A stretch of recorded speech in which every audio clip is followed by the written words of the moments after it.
The watercolor filters that you get in photo editing apps look kinda tacky, and to be honest, they're out of date. I'm gonna show you how to use this AI tool instead to get something that actually looks like a watercolor painting. If you don't already have an account on Leonardo.ai, you can do that for free.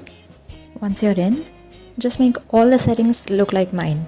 Simply hit pause right now and copy all the settings. What we're gonna use today is called the image guidance feature.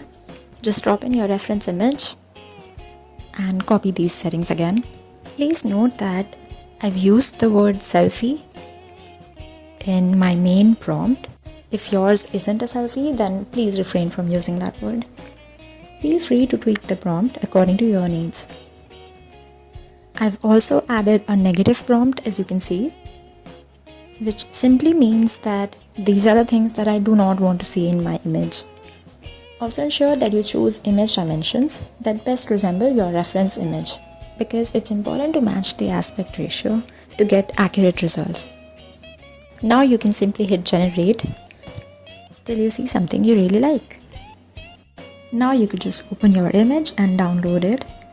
But if you need a higher definition image, then you could try one of these features here. In my opinion though, using external websites to upscale your image works much better.